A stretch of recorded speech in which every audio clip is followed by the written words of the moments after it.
Hello friends, स्वागत है आपका स्टॉक्स एंड फाइनेंस के इस नए वीडियो में। अगर इस चैनल पे आप नए हैं तो प्लीज़ इसे सब्सक्राइब कर लीजिए, क्योंकि हम इस चैनल पे ऐसे ही यूज़फुल स्टॉक्स, म्यूचुअल फंड और फाइनेंस रिलेटेड वीडियोस लाते रहते हैं। तो फ्रेंड्स, आज हम डिस्कस करने वाले हैं कि आपको मंथली एक्सपेंसेस के रिकॉर्ड कैसे मेंटेन करने हैं। फ्रेंड्स, आपको क्या पता है आपकी लास्ट सैलरी आपने कहाँ खर्च की थी? थोड़ा इस वीडियो को पॉज कीजिए और याद कीजिए। तो आई होप आपको अब याद आ गया होगा कि आपने लास्ट सैलरी कहाँ खर्च की थी। क्या कहा? आपको याद नहीं आ रहा है? फिर आपको इसको ज़रूर लिख के रखने की ज़रूरत है, क्योंकि अपनी ह्यूमन मनुष्य लोगों की जो मेमोरी है काफ़ी बहुत ही कमज़ोर होती है, और आपको लिखा हुआ जो है वो कभी मिटता नहीं है, हमेशा आपको एक साथ देता रहेगा। फ्रेंड्स, इसके लिए मैं आपको रेकमेंड करूँगा कि आप एक फुल स्केप नोटबुक लेके और पेन इनके साथ अपना रिकॉर्ड मेंटेन करें, क्योंकि आप मोबाइल पे या कंप्यूटर पे रिकॉर्ड ये सब लिखोगे तो आपको जो है इसको एक्सेस करने में भी काफ़ी तकलीफ़ होगी, और ये रिकॉर्ड किसी टेक्निकल इश्यू वजह से या फिर मोबाइल जब आपका ख़राब होता है तो ये चला जा सकता है। तो इससे अच्छा है आप बुक में लिखा लिखा करें। थोड़ा ओल्ड स्कूल थॉट है, बट बहुत यूज़फुल है। फ्रेंड्स, चलिए हम इसका प्रोसीजर जान लेते हैं। आपको एक फुल स्केप नोटबुक लेना है, और उसमें जो है हर पेज के दो साइड होते हैं, तो पेज के एक साइड में ही आप एक मंथ का पूरा खर्चा लिख सकते हो। इसलिए आपको जो foolscap notebook foolscap page जो रहता है उसके एक साइड में आपको लेफ़्ट साइड में दो छोटे कॉलम बनाने हैं। उसमें आप फर्स्ट कॉलम में डेट लिखोगे और सेकंड कॉलम में डे लिखोगे। डे मतलब Sunday, Monday, Tuesday, Wednesday, Thursday, Friday, ये सब। और राइट साइड में एक छोटा कॉलम बनाओगे एकदम एकदम राइट में, जिसमें आप जो है उस दिन के एक्सपेंसेस का टोटल लिख सको। तो फ्रेंड्स, इस पेज के सबसे टॉप में आपको मंथ का नाम और ईयर लिखना है, और जो आपने लिखा है डेट एंड डे, उसके सामने आपको अपने एक्सपेंसेस लिखने हैं। ये expenses of end of the day सोने से पहले लिख सकते हो, क्योंकि आप उस दिन का खर्चा आपके दिमाग में ताज़ा ही रहता है, तो आपको याद करके लिखना है। शॉर्ट में लिखना है कि आपको क्या कहाँ खर्चा किया। दूध पे किया तो दूध लिखिए, सब्ज़ी लिखा है तो सब्ज़ी लिखिए, फ्रूट लिखा है फ्रूट लिखिए, ग्रोसरी पे खर्च किया ग्रोसरी लिखिए। शॉर्ट में लिखना है और ध्यान से लिखना है। जितना भी खर्चा हुआ है कैश में अगर खर्चा किया है तो वो भी लिखना है, यूपीआई से किया है वो भी लिखना है, अगर आपका कोई ईएमआई कटा है, आपने कोई रेंट दिया है, ये सब छोटी छोटी जो भी खर्चा, मतलब जो चीज़ जो पैसा आपके जेब से गया है वो वापस नहीं आने वाला है, वो खर्चा आपको उसमें लिखना है। तो फ्रेंड्स, ये सब हेडिंग के अंदर आप दिन के जितने भी 6, 7, 8 खर्चे होते हैं, तो इसको आप छोटी छोटी हेडिंग में लिख सकते हो। उसके सामने अमाउंट लिखिए, और उस दिन का पूरा अमाउंट आप राइट साइड के कॉलम में टोटल करके लिख दीजिए उसमें। फ्रेंड्स, ये आपको हर रोज़ सोने से पहले याद से करना है। तो आप ऐसा ये प्रोसीजर आप फॉलो करोगे, पूरे मंथ सोने से पहले आप पूरा दिन का खर्चा लिखोगे, तो ये एक पेज पूरा भर जाएगा आपका एक महीने में, 30 दिन में। और जो राइट साइड का कॉलम, एकदम राइट साइड में जो कॉलम है टोटल वाला, इन सब का आप टोटल करोगे तो आपको मंथ का टोटल एक्सपेंसेस पता चल जाएगा। फ्रेंड्स, इससे आपको अपने एक्सपेंसेस का पैटर्न भी पता चल जाएगा, और आप इसके अकॉर्डिंग बजटिंग भी कर पाओगे।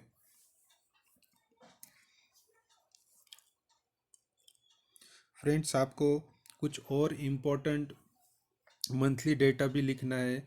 इस पेज के एकदम बॉटम में आपको लिखना है आपका उस मंथ का सैलरी या इनकम। अगर आप जॉब वाले पर्सन हैं, जॉब जॉब करते तो नीचे सैलरी लिख सकते हो। अगर आप दुकान चलाते हो या कोई बिजनेस करते हो या सेल्फ एम्प्लॉयड हो तो आप इनकम लिख सकते हो। तो ये एक फिगर होगा जो आप नीचे लिख सकते हो। तो इस सैलरी से या इनकम से माइनस आपके टोटल एक्सपेंसेस, ये आप माइनस करोगे तो आपको आपको मंथली सेविंग का एक फिगर मिलेगा।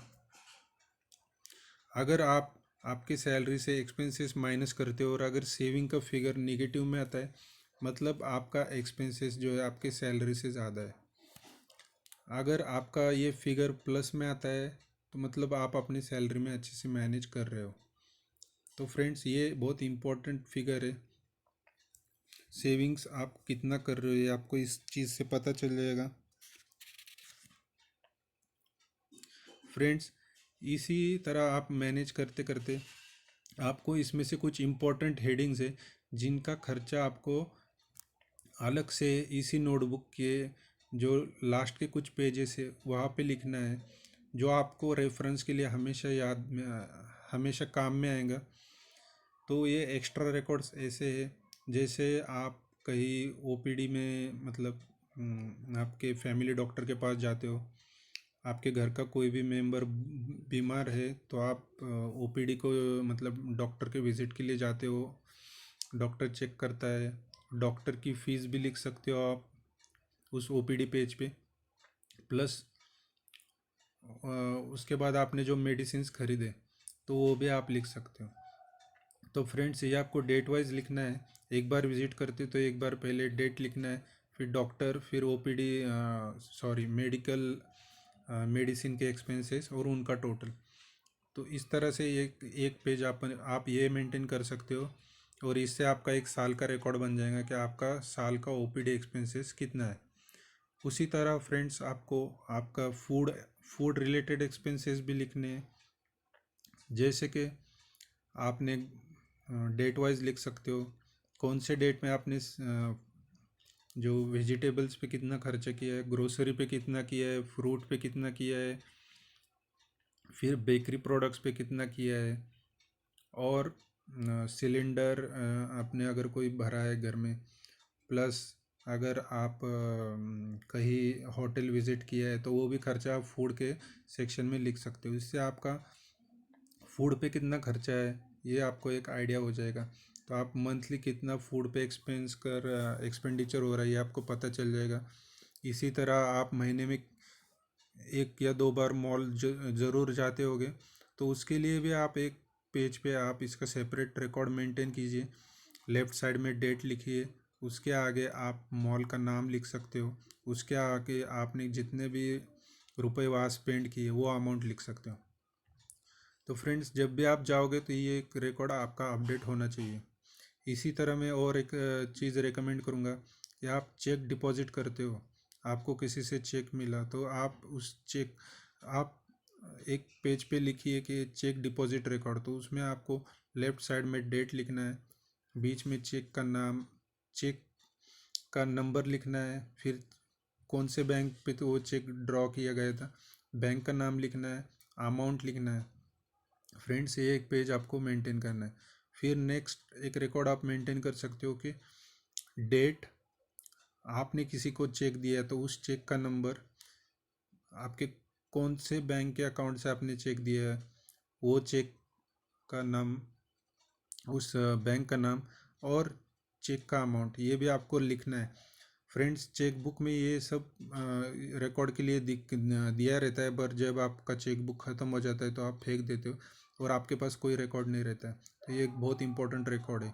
ऐसे ही आप जब भी आपने प्रॉपर्टी टैक्स भरते हो फ्लैट का या घर का, आप म्यूनसिपाल्टी में आप उसका टैक्स भरते हो, तो इसका भी आप एक रिकॉर्ड डेट वाइज बना सकते हो। फिर अगर आप एसआईपी कर रहे हो या इन्वेस्टमेंट कर रहे हो तो उसको भी आप डेट के साथ, फिर एसआईपी या इन्वेस्टमेंट कहाँ किए उसका नाम और अमाउंट, ये सब लिख के एक पेज पे एक अलग से अच्छा रिकॉर्ड आपके रेफरेंस के लिए बन जाएगा। इसी तरह आपने अगर एफडी की है और एफडी का आपका इंटरेस्ट आ रहा है तो आपको वो भी लिखना है, डेट लिखना है, उसके आगे एफडी का अकाउंट नंबर लिखना है, फिर बैंक का नाम लिखना है, फिर इंटरेस्ट क्या मिला वो लिखना है। तो फ्रेंड्स ये सब आप अगर 1 साल का टैली करोगे तो आपको पता चल जाएगा। और जब आपका टीडीएस कटेगा तो आपको ये बुरा नहीं लगेगा कि 1 साल में अगर आपका 10,000 के आगे इंटरेस्ट जाता है तो आपके पास एक रिकॉर्ड रहेगा कि टीडीएस बराबर कटा है या नहीं कटा है। और आप time to time form 15G bank में जमा कर रहे हो या नहीं। तो फ्रेंड्स ये बहुत इंपॉर्टेंट रिकॉर्ड्स है। इसी तरह कुछ और रिकॉर्ड्स भी आप आपके खुद के रेफरेंस के लिए बना सकते हो। जैसे कि बच्चों की ट्यूशन फीस का एक अलग से पेज में लिख सकते हो। पहले डेट लिखना है, फिर जिस बच्चे का भरा है उसका नाम लिख सकते हो, ट्यूशन का फीस लिख सकते हो और अमाउंट लिख सकते हो। तो नेक्स्ट टाइम जब आप ट्यूशन फीस देने के लिए आप सोचोगे तो आपको पिछला रिकॉर्ड देख के पता चलेगा कि आपने लास्ट मंथ का फ़ी भरा है या नहीं है। तो फ्रेंड ये एक इम्पोर्टेंट रिकॉर्ड है। इसी तरह अगर आपने ऑनलाइन बैंक ऐप से कोई एफडी बनाया है तो उस एफडी का भी आप डेट वाइज रिकॉर्ड रख सकते हो। फिर अगर आप कहीं घूमने के लिए फ्रेंड्स के यहाँ जाने के लिए या रिलेटिव्स के यहाँ जाने के लिए अगर आप ऊबर पे स्पेंडिंग कर रहे हो तो उसका भी एक पेज पे अलग से रिकॉर्ड बना सकते हो। और आपको फिर ईयरली आपका कितना एक्सपेंडिचर हो रहा है ऊबर पे, ओला या फिर और किसी भी सर्विस पे, तो ये सब आपके रिकॉर्ड्स आपको काफ़ी मदद करेगा। इसी तरह अगर आपके जॉब में आप कुछ ओवर टाइम कमा रहे हो और आपको उस मंथली उसका आपको सैलरी में एक फ़िगर मिल रहा है तो वो भी फिगर आप लिख सकते हो। इससे आपका सैलरी ओवर टाइम से 1 साल में कितना इनकम हुआ एक एक फिगर आपके खुद के रेफरेंस के लिए मिल जाएगा। फ्रेंड्स इसी तरह मुझे और एक रिकॉर्ड जो लास्ट का ऐसा लगता है कि सबको मेंटेन करना चाहिए, वो है आपका मंथली सैलरी या मंथली इनकम रिकॉर्ड। तो फ्रेंड्स एक पेज पे आपको जब भी आपका सैलरी आता है या इनकम आता है तो आपको पहले आपका डेट लिखना है, फिर मंथ का नाम लिखना है, फिर वो सैलरी का अमाउंट लिखना है। ये एक रिकॉर्ड बहुत इंपॉर्टेंट रिकॉर्ड है। इससे आपका जो है ईयरली कितना इनकम हुआ है ये सब आपको पता चल जाएगा। तो फ्रेंड्स ये मुझे लगता है आपको काफ़ी हेल्प करेगा। ये रिकॉर्ड्स अपने पास होने चाहिए। ये काफ़ी इम्पोर्टेंट है। अगर आप एक ब्रेड विनर है घर वालों के लिए या आप घर के मुखिया हो तो आपके पास ये सब फिगर्स होनी ही चाहिए। फ्रेंड्स आज अब इस वीडियो में हम आगे जानेंगे कि आपको जो ये एक्सपेंसेस कहाँ से करने हैं या कैसे करने हैं। फ्रेंड्स मैं आपको रेकमेंड करूँगा कि आप आपके सेविंग अकाउंट में 1 लाख का बैलेंस ज़रूर मेंटेन करें। जब भी आप मिनिमम 1 लाख बैलेंस मेंटेन करते हैं तो जो भी खर्चे होते हैं आप उसमें से मैनेज करें। इससे ये होगा कि एक सफिशेंट अमाउंट आपके अकाउंट में रहेगा और आपके कभी भी आप जो एक लिक्विडिटी से मतलब पैसे की कमी नहीं होगी आपको।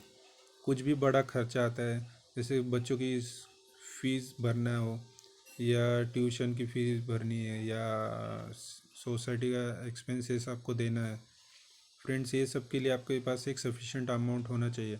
अगर इतना लिक्विड आप रखते हो तो आपको जो है बहुत स्ट्रेस नहीं होगा लाइफ में, पीस ऑफ माइंड बना रहेगा। तो फ्रेंड्स जब भी आप 1 लाख से स्टार्ट करते हो महीने का और जब आप एक्सपेंडिचर करते करते करते महीने के समझ लीजिए अगर आपके पास 17,000 बचते, मतलब आपका 30,000 एक्सपेंस हो गया और उसमें आपका अगर 50,000 सैलरी आता है तो वापस आपका जो है बैलेंस 1,20,000 हो जाएगा। इस तरह फ्रेंड्स आपको पता चलेगा कि आपको जो 20,000 एक्स्ट्रा दिख रहा है ये आपका एक सरप्लस है जो आपने लास्ट सैलरी से बचाया हुआ है। इस सरप्लस को आप दूसरे अकाउंट में शिफ्ट कर सकते हो या फिर इसको इन्वेस्ट भी कर सकते हो। फ्रेंड्स तो हमने एक इम्पोर्टेंट चीज़ आज जान ली है। तो ये सब करना क्यों इम्पोर्टेंट है, इससे आपको अपने खर्चों पे नज़र रखना काफ़ी आसान हो जाता है। आपके खर्चे कम करने में भी इससे बहुत ज़्यादा मदद मिलती है और आप कुछ खर्चों से दूर रहते हैं। जैसे आप कुछ सिगरेट पीते हो या कोई और कुछ गलत जगह आप स्पेंड कर रहे हो तो ये सब आप नहीं करोगे। फ्रेंड्स, इसी तरह आप क्रेडिट कार्ड के ट्रैप से भी बच सकते हो। तो हमेशा अगर आपके पास सफिशिएंट बैलेंस लिक्विडिटी ये होगा तो आप हमेशा दूर रहोगे ऐसी चीज़ों से। हमेशा आपका फोकस एक रहेगा कि आप कितना सेविंग कर पा रहे हो ज़्यादा से ज़्यादा, वो कितना अच्छा इन्वेस्टमेंट कर पा रहे हो। तो फ्रेंड्स, आई होप ये वीडियो काफ़ी अच्छा लगा होगा। मैं नेक्स्ट वीडियो आपके लिए लेके आऊँगा कि ईयरली एक्सपेंसेस को कैसे मेंटेन किया जाए या फिर कैसे निकालें। फ्रेंड्स, वो वीडियो भी काफ़ी इम्पोर्टेंट होने वाला है। तो वापस मिलते हैं, तब तक के लिए धन्यवाद, बाय बाय।